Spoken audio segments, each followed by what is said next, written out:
I am Pratik Chaudhary and welcome to Quads Podcast. Quads is one-to-one mentorship platform, and today on our podcast, we are with an industry expert to mentor you.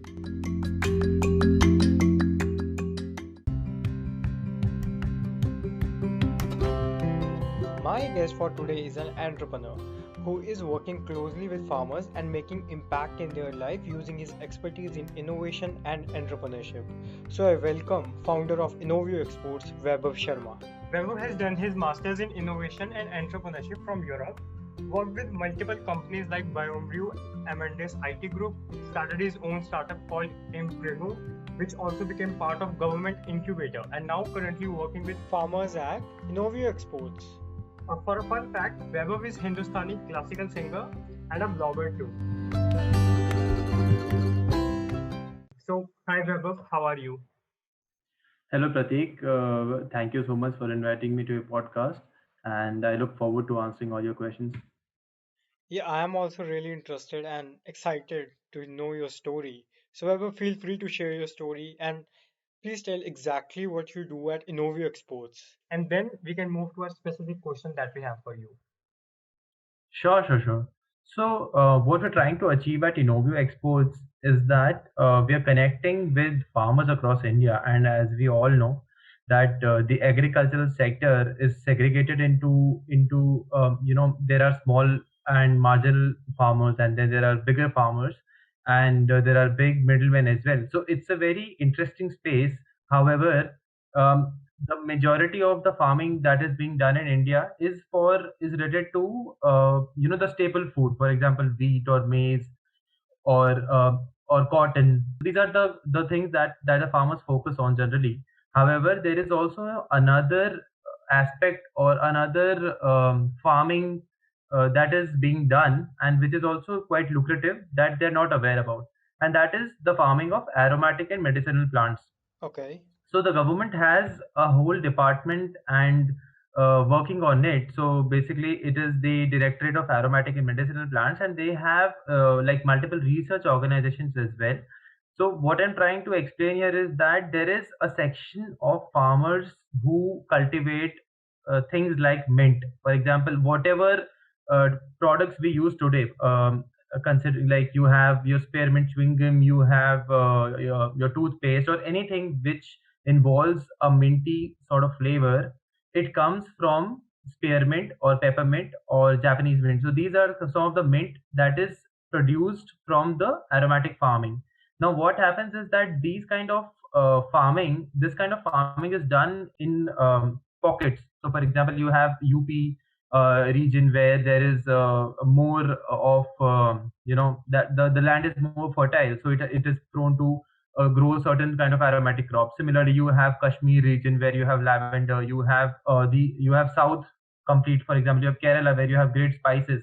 So all these things like flowers, spices, herbs, and all these things are distilled into oils and into extracts, and then these are sold to certain companies who then create products on them.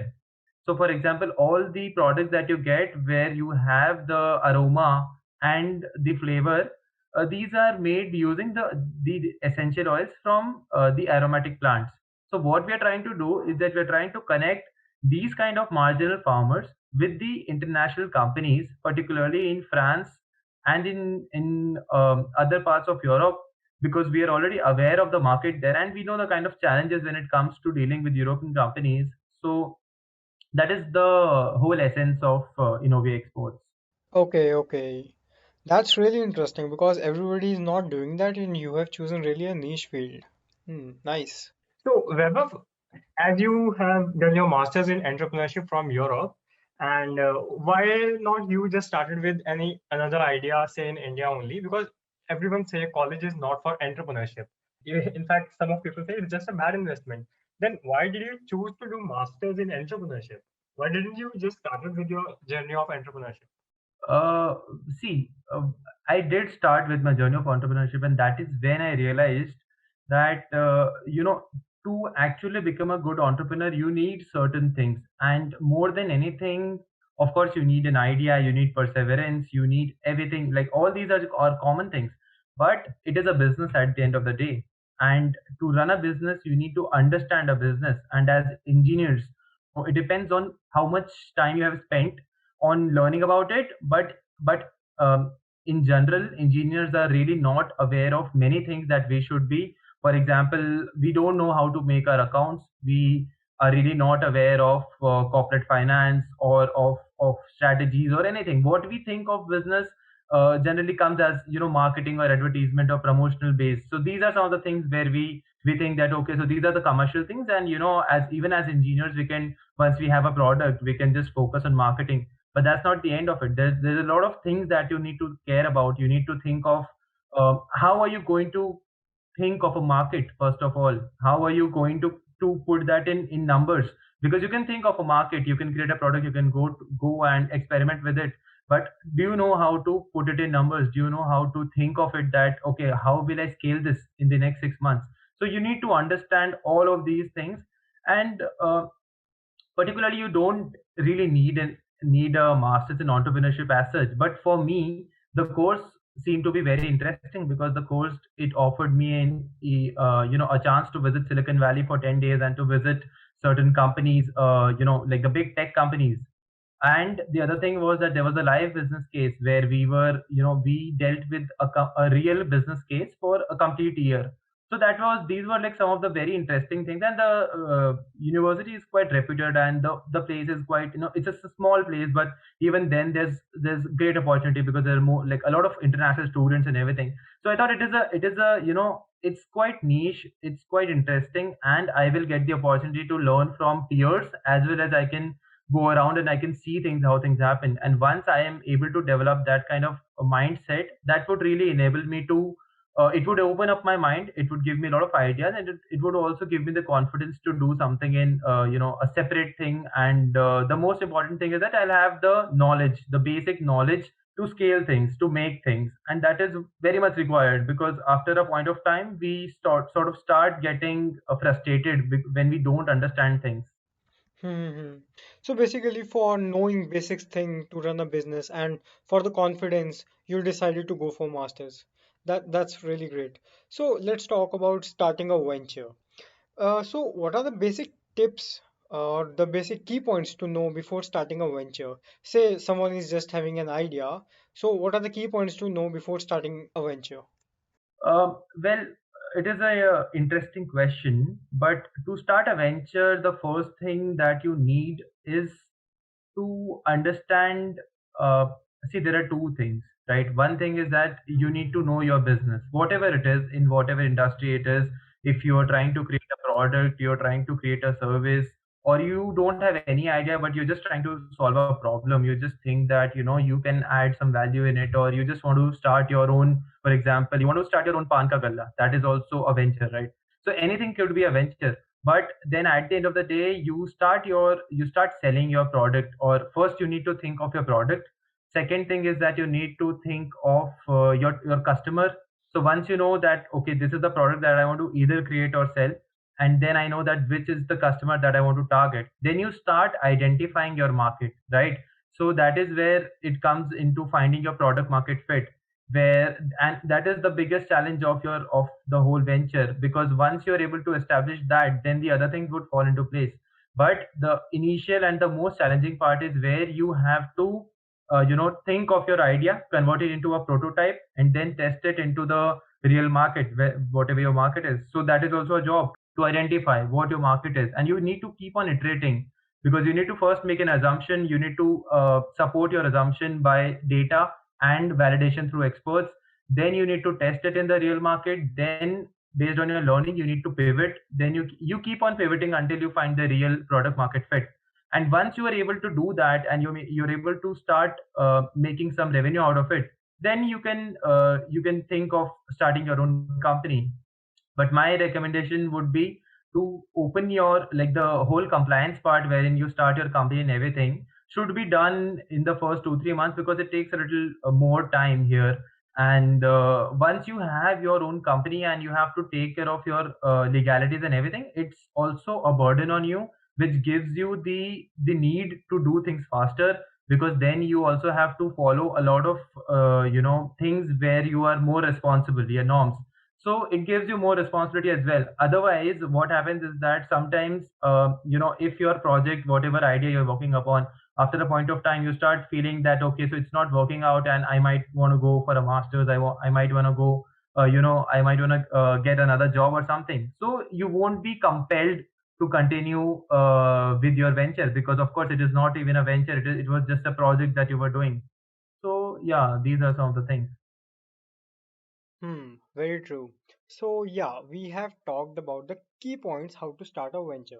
So let's talk something about what shouldn't be done in a startup. So your first venture, Imprigo, and it was also a part of government incubator, right?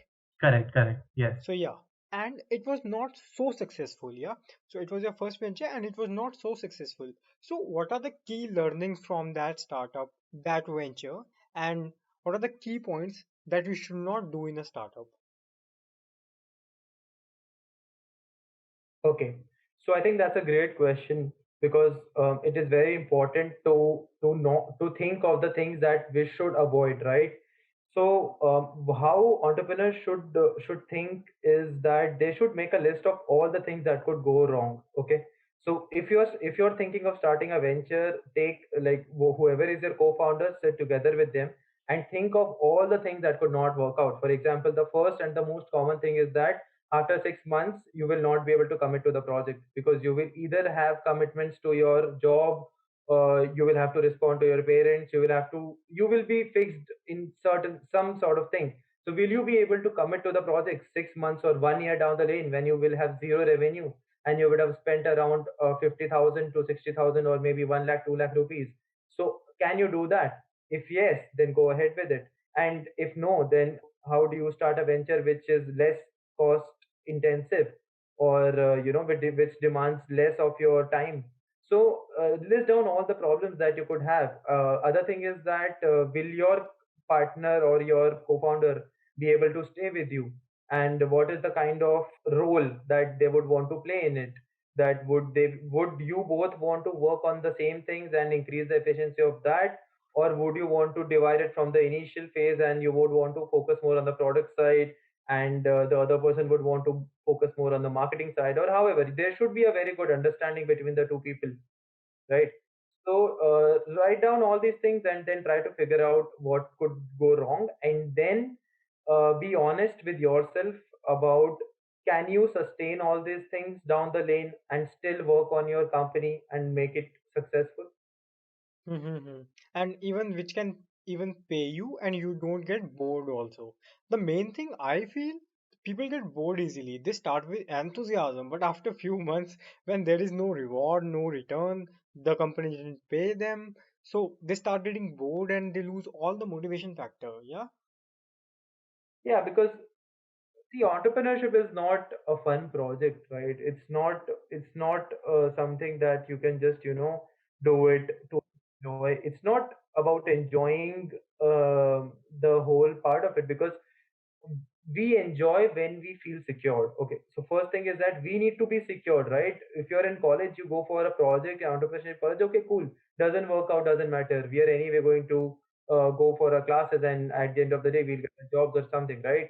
But but entrepreneurship, you don't have anything. I mean, you enter into it and you are zero. If you don't have it, then you don't have anything, and you've already spent time and money into it. So you need to make it happen, right? So that is the kind of thing that one should keep in mind.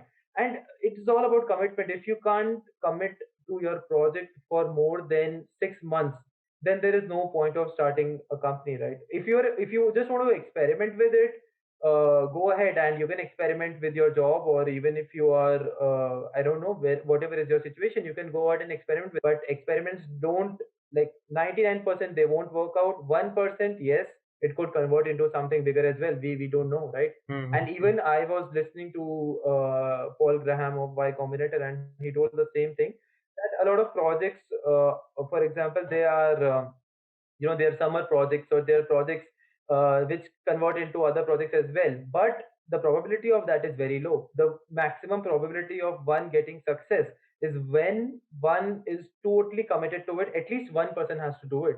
If all the co-founders are really they are part time, then it would ultimately be a very big challenge. Hmm. Very true, very true. So the key learning is be committed to your startup if you really want to enter this entrepreneurship world. Be committed. Yeah. Correct, correct. Yeah, and think practically. One has to be practical about things because it could be. I mean, watching dreams and thinking about those successing, achieving those the kind of success that we want from our dreams is a very good feeling, and one should go for it. I totally encourage it. But at the same time, one has to be grounded and think of the reality also that comes into place.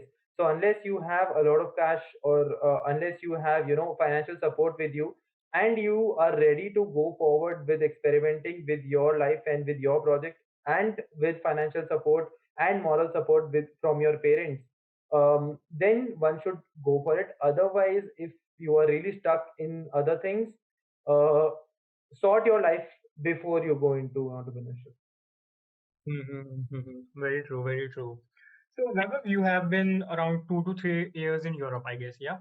Yeah, correct. Yeah.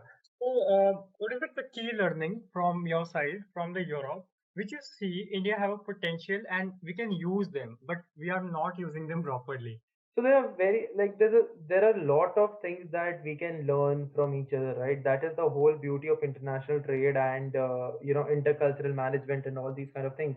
And that's what attracted me to start my venture as well. See, there are things which we need to understand we are not great at, and we need to first start thinking as entrepreneurs. If you really want to have that kind of mindset, what you need to have is to have observational skills about things.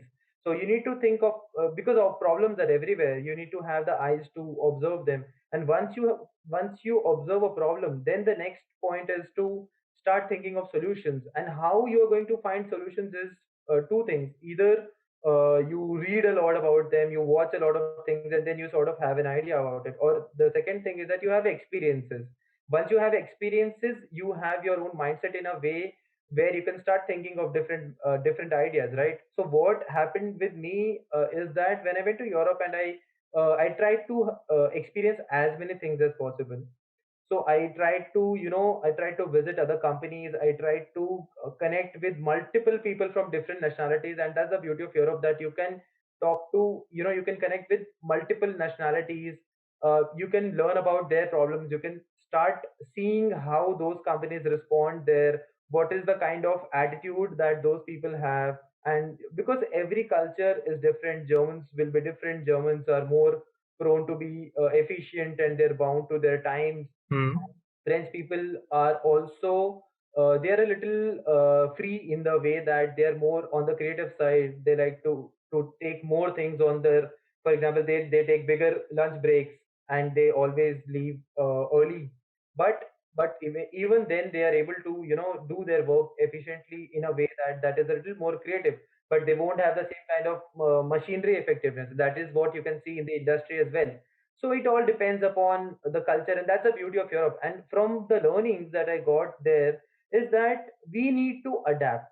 That's the only thing. We need to adapt, and our companies need to adapt. Our culture, our people need to adapt. And when because if you want to go for exports or any kind of international trade, you need to understand that if our companies and our people cannot adapt to their culture and their understanding and their understanding of the project or and the understanding of business, then you really cannot communicate well with them. And without communication and without long term relationship, no business can succeed.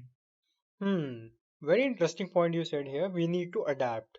Okay. So, Vaibhav, as Indian farmers are not so very lean towards the innovation side, so how they see any technology or any entrepreneur going to them and actually pitching them their idea. So you use this product and your farmland will be this much productive. So how farmers are seeing technology?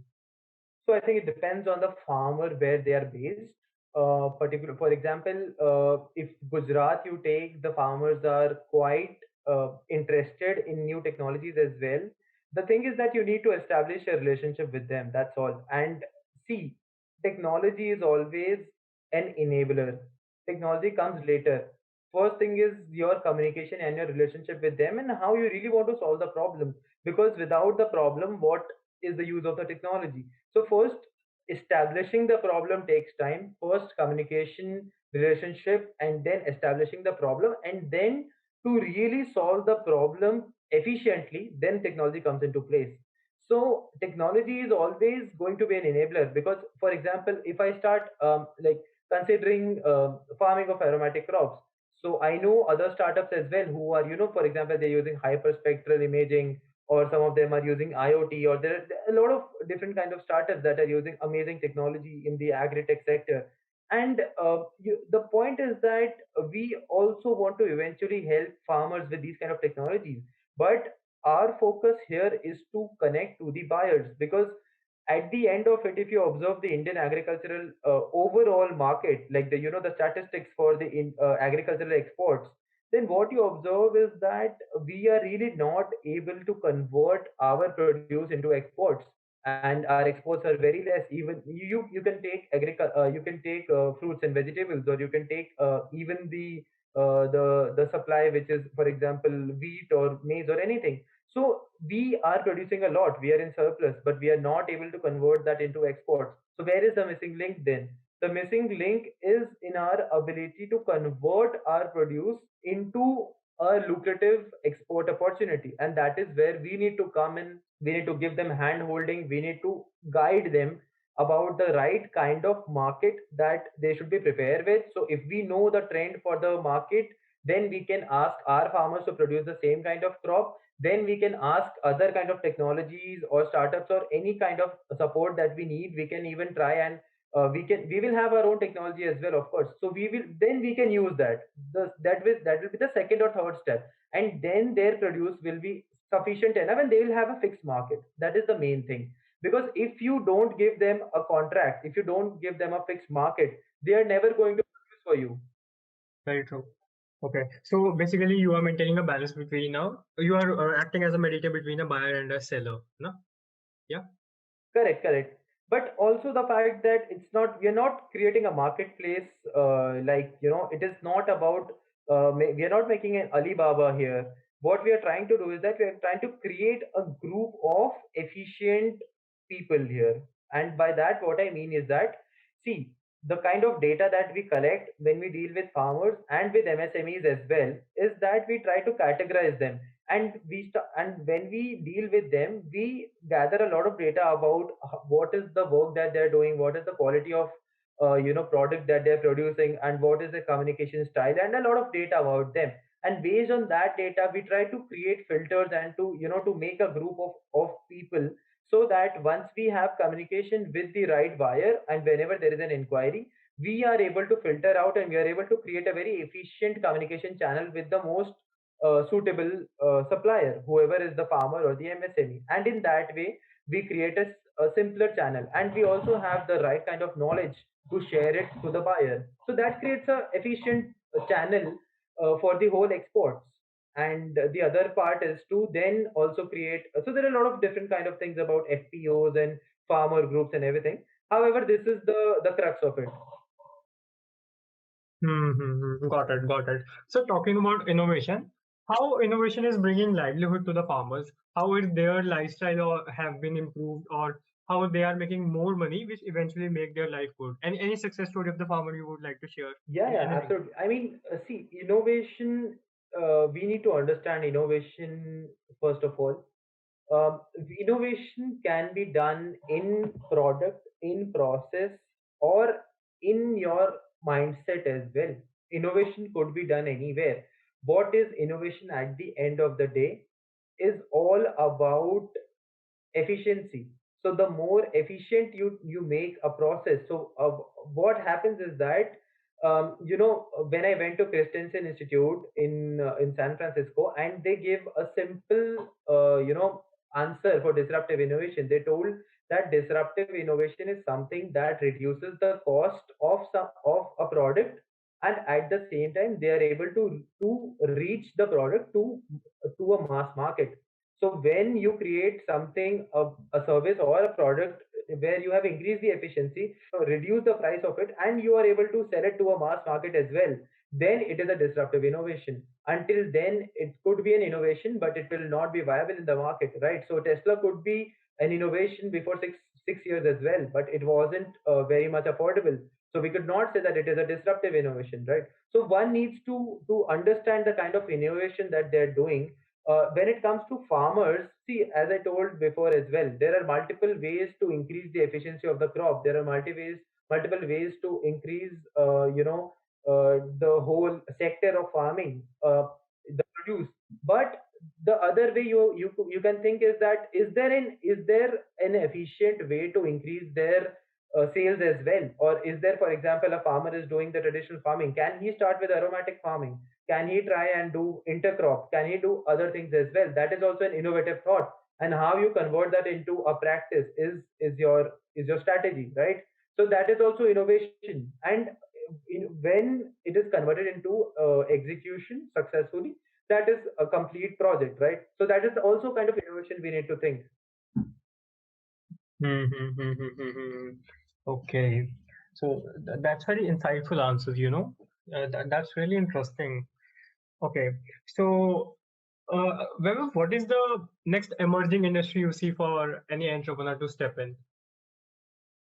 uh, if you want to start anything, or your interest, first thing is that you should think of your interest. It's all about, don't think of the market, don't think that this industry will grow or not, or of course you need to do that, but that is a second step, that is a later step. The first thing is that, if you, no matter what, even if you join an industry, or if you start a venture in an industry that is growing at a very high speed, but if you're not really passionate about it, or you don't enjoy the products, or you're not really interested in it, you will eventually fade out because you won't enjoy your work.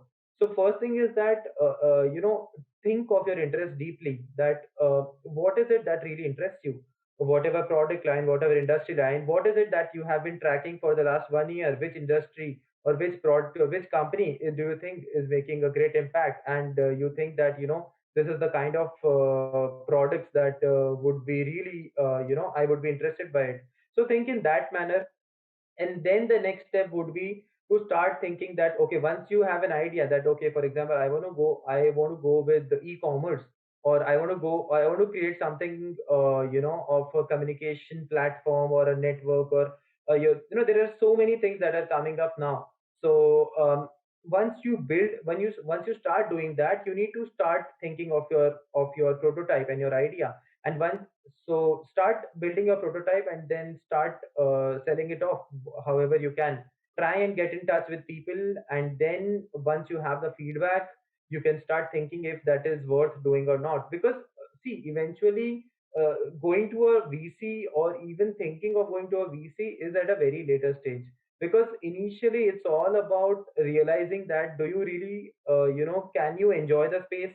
And if yes, then only you can innovate, and you can really put your creativity in it. If not, you will not be able to really, solve questions there.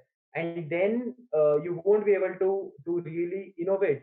So it's all about doing things differently and adding efficiency in it. And then the final step is to think of the all the metrics, total addressable market, serviceable addressable market, and all the different kind of metrics that the VCs use, LT, what is it, long term value capital, and ARPU and everything. So that all comes later on, and there's no point of thinking of it unless you are confident about your industry, your project, and you're enjoying it.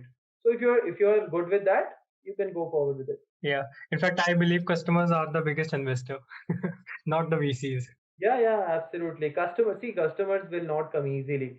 Nobody wants to do anything unless they don't have any option, and they really are desperate to do it. That is one thing. Or the other thing is that you are adding really a lot of value in it, so that they think that, okay, so this is cheaper and this is nicer, so I can go forward with it. Yeah, very true. So I think we have covered everything in this podcast. Any last closing line or any key points you want to say? Um, what I would want to suggest is that, if you are really interested in entrepreneurship, read a lot, read extensively about all the different kind of entrepreneurs and their journeys. Listen to a lot of podcasts as well. There are, many podcasts which talk about where successful entrepreneurs have shared their stories, you will realize a lot, the kind of problems that they go through. So this is just the beginning of it, where, for example, if someone is just a beginner and thinking of it, that is my suggestion for them. And if you're already on your journey to entrepreneurship, then you just need to understand the kind of resolve that you will have to have in the future, and you need to commit yourself to a longer period. That's it. If you commit yourself to more than a year, then the probability of your success in your venture will definitely increase by 30 to 40%. And if you cannot commit to the project more than a year, then your probability is will be less than 10%. So yeah, that is what one should be aware of.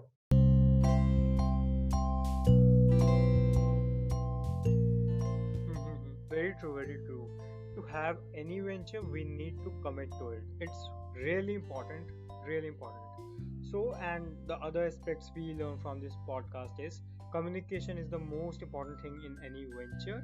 Technology is just an enabler. First come the communication. We need to talk, we need to build a trust with the customers, with the person we will be working. So, it's very important. So, I think Weber, we have covered everything, and thank you so much for coming. Our listeners would be loving it and have a lot to grab from. So, thank you so much. Thank you, Pratik.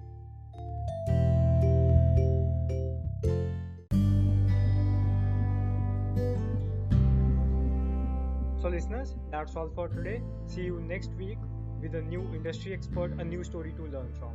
Stay tuned, podcast Chords.